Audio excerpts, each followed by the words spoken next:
par une chaude après-midi d'été, la rivière qui traverse le village le long de la lisière de la forêt scintillait de soleil. Madame Axion-May, une femme d'une quarantaine d'années, rentrait chez elle après une dure journée de travail à Dong. Ses épaules étaient fines, ses pieds nus marchaient lentement sur la route poussiéreuse du village. Dans sa main, elle tenait un petit sac de pommes de terre, le petit salaire qu'elle reçoit aujourd'hui. Elle pensait au cottage délabré, au simple repas qui l'attendait à la maison. Soudain, un appel à l'aide a retenti de la rivière. Le cri était faible mais plein de panique, surprenant Madame Axion-May. Elle tourna rapidement la tête dans cette direction, les yeux tendus. Une petite silhouette flottait dans l'eau tumultueuse, les bras agités de désespoir. Oh mon Dieu, c'est un enfant. Elle a paniqué, n'a pas eu le temps de trop réfléchir et a rapidement laissé tomber le sac de pommes de terre par terre. Elle se précipita vers la rive. L'eau n'est pas trop profonde mais coule vite et est froide. Madame Axion-May ne savait pas bien nager, mais la vie de l'enfant lui a fait oublier toutes ses peurs. Elle entra progressivement dans l'eau, sentant le fort courant rouler autour de ses pieds. De toutes ses forces, elle tendit la main et attrapa la chemise du bébé, l'attirant vers elle. Après un certain temps de lutte, elle a finalement ramené le bébé à terre. Elle respirait fort, tout son corps était mouillé, mais elle était soulagée de voir que le garçon respirait toujours. L'enfant était maigre, sa peau était pâle, ses lèvres étaient violettes à cause du froid. Ses yeux s'ouvrirent légèrement, regardant vaguement la femme qui venait de le sauver. « N'aie pas peur, je suis là » la réconforta-t-elle doucement. Les mains tremblantes, elle toucha son front pour vérifier. Le bébé ne dit rien, il la regarda simplement avec de grands yeux ronds et larmoyants. Il ne pleurait pas, mais la peur était toujours visible sur son visage. Madame Axion-May a aidé le garçon à rentrer dans sa petite maison. En chemin, les gens du village regardaient et discutaient. Madame a cause encore plus de problèmes. Une vieille dame secoua la tête et soupira.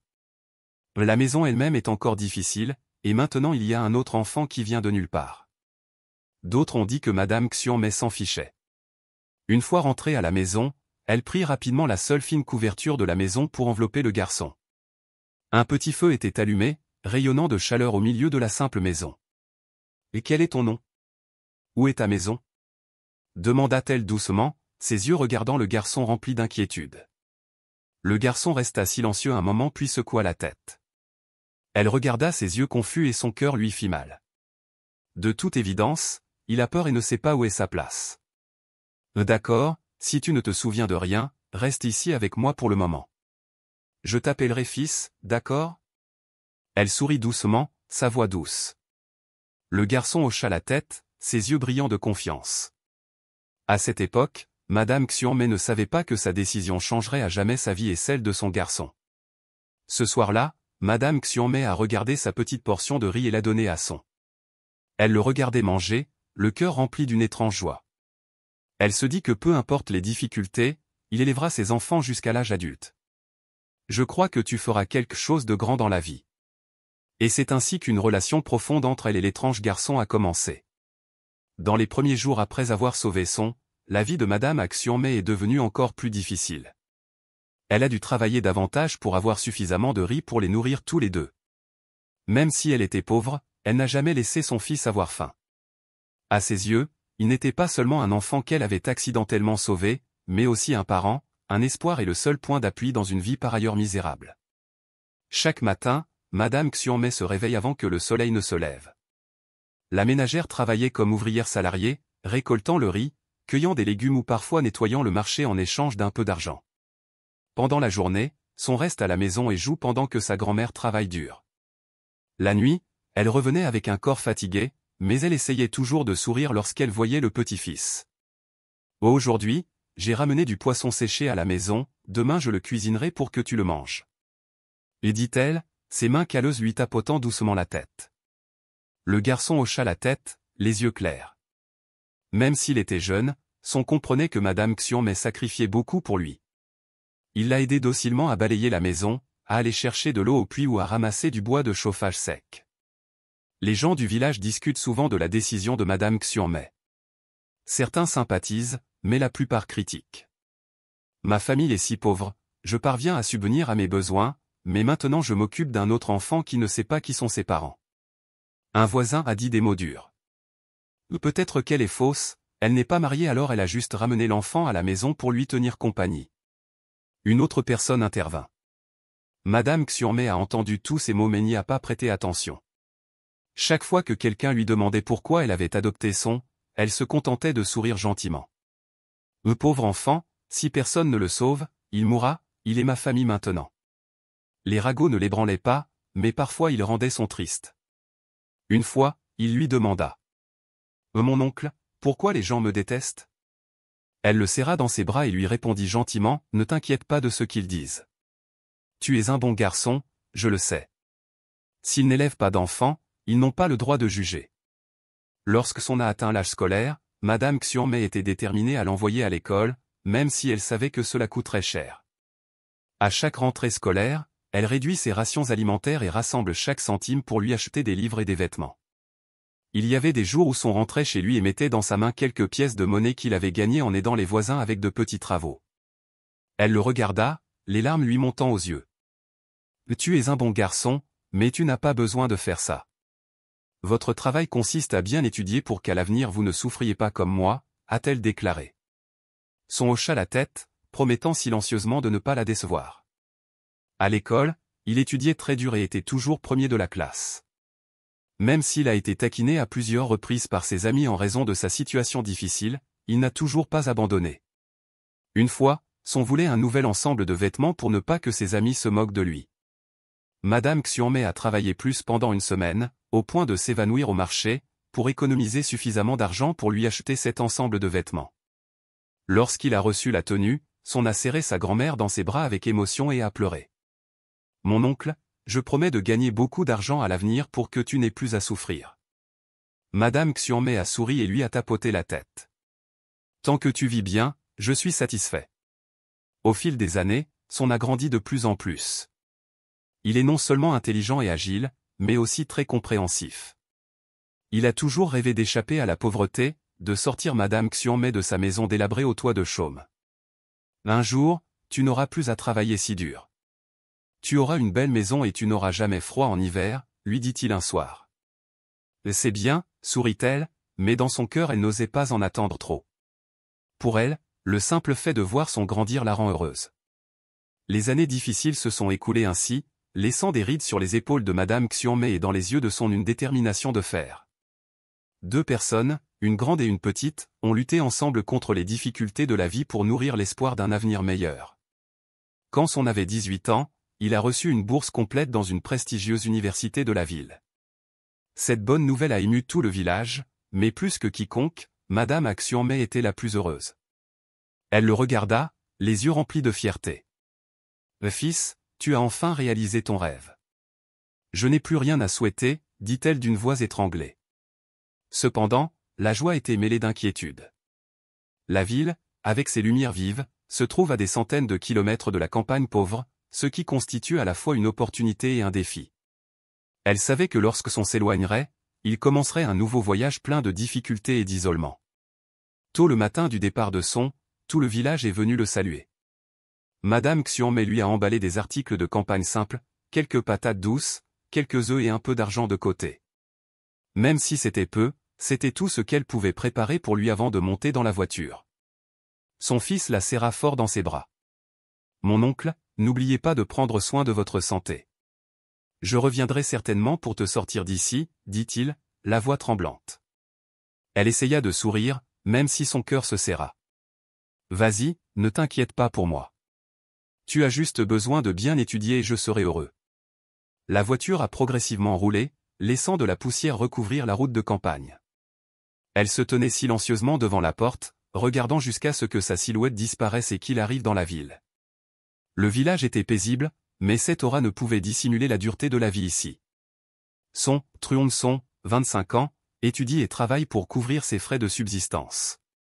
Il a accepté toutes sortes de travaux, distribuant des dépliants, servant de la nourriture au restaurant et même faisant le ménage au dortoir.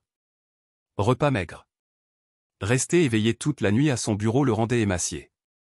Mais sa volonté n'a jamais faibli. Tu as sacrifié toute ta vie pour moi, peu importe combien c'est difficile, je dois réussir, se disait-il à chaque fois qu'il se sentait fatigué. À la campagne, Madame Xianmei, 62 ans, lui envoie encore régulièrement des lettres. Dans ses lettres, elle lui disait toujours de rester en bonne santé et lui racontait de petites histoires à la campagne, comme la nouvelle poule ou les graines de riz de cette année. Même si elle ne l'avait pas dit, elle savait que son traversait une période difficile. Chaque mois, son lui envoie un peu d'argent de son petit travail à temps partiel, mais elle n'ose pas le dépenser et le garde dans une petite boîte. Cet argent est dont tu auras besoin à l'avenir, je vais juste le garder pour toi, marmonnait-elle, les yeux remplis d'amour alors qu'elle regardait son argent durement gagné. Les années universitaires se sont déroulées avec de nombreuses difficultés, mais Son s'est toujours classé premier de la classe grâce à ses excellents résultats. Il est invité à effectuer un stage dans une entreprise technologique leader, ce qui est pour lui l'occasion de s'affirmer. Au début, le travail n'était pas facile.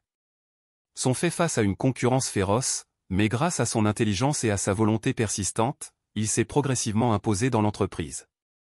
Après quelques années, il décide de quitter son emploi pour démarrer une entreprise. Au début de sa carrière, Son a connu de nombreux échecs. Sa petite entreprise était sous-capitalisée, en sous-effectif et à peine capable de rivaliser avec les géants de l'industrie, mais il n'a pas abandonné. Il travaille 18 heures par jour, constamment à la recherche de créativité pour commercialiser ses produits. Puis l'occasion s'est présentée. Un important contrat avec un partenaire étranger a permis à la société Son de franchir un tournant important. Après seulement quelques années, d'une petite entreprise, son entreprise est devenue une société technologique de premier plan comptant des milliers d'employés et de succursales à travers le pays. Une fois qu'il a réussi, Son a eu moins de contact avec Madame Xiaomei. Non pas parce qu'il avait oublié de lui être reconnaissant, mais parce qu'il était gêné par son pauvre passé. Il craignait que le fait de mentionner sa mère adoptive rurale nuirait à son image dans le monde des affaires. Madame Xiaomei lui écrit encore régulièrement des lettres, mais ces lettres reçoivent de moins en moins de réponses. Parfois, elle se tenait devant le portail, regardant vers la route qui menait à la ville, espérant secrètement qu'un jour il reviendrait. « Mon fils est tellement occupé qu'il ne t'oubliera probablement pas », se consola-t-elle, même si la tristesse était profondément gravée sur son faux visage. Mais elle ne savait pas que dans cet endroit lointain, Son l'observait aussi en silence. Il se disait toujours que le moment venu, il reviendrait et rattraperait tout. Les vies de Madame Xiaomei et de Son entrent dans une période tumultueuse, où le sacrifice, l'amour et la gratitude seront mis à l'épreuve plus durement que jamais. Le temps passe.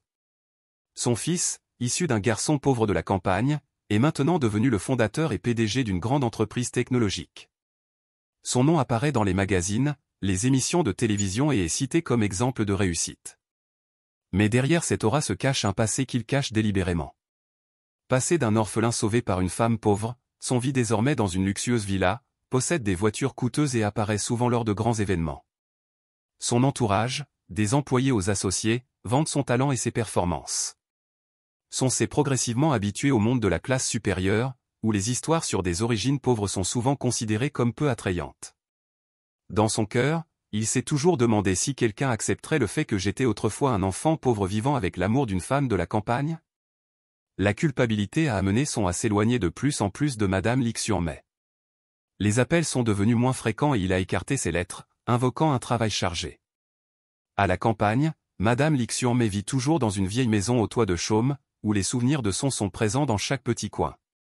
Elle a accroché au mur la photo qu'il a prise le jour de sa remise des diplômes. Son fils a toujours la boîte contenant l'argent qu'il a envoyé à la maison, qu'elle garde toujours soigneusement, même pas un centime n'a été dépensé. Chaque jour, elle va au marché pour acheter de la nourriture frugale et s'occupe du petit potager derrière sa maison. Son dos est devenu plus courbé, ses pas sont devenus plus lourds, mais ses yeux brillaient toujours de la conviction qu'un jour, Son reviendrait. Il doit être très occupé, je ne lui en veux pas, a-t-elle déclaré lorsque quelqu'un lui a posé des questions. Même si son cœur lui faisait mal, elle était toujours tolérante et fière de lui, son fils adoptif. Un jour, Son retourna dans sa ville natale pour un court voyage. Il n'a pas visité la maison de Madame Xiaomei mais a seulement assisté à une conférence dans la région.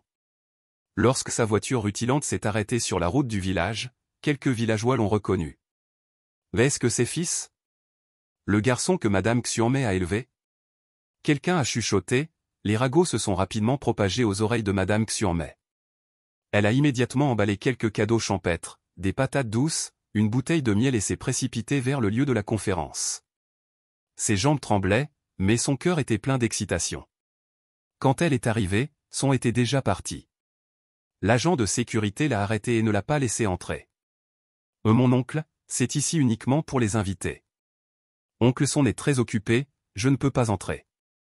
Elle se tenait tranquillement près du portail, ses yeux regardant sa voiture disparaître sur la route principale. Mais elle ne lui en a pas voulu, elle a juste marmonné. Il est vraiment occupé. Même s'il a tout, Son se sent toujours vide. Les fêtes, les réalisations et les éloges ne peuvent combler la nostalgie du pays.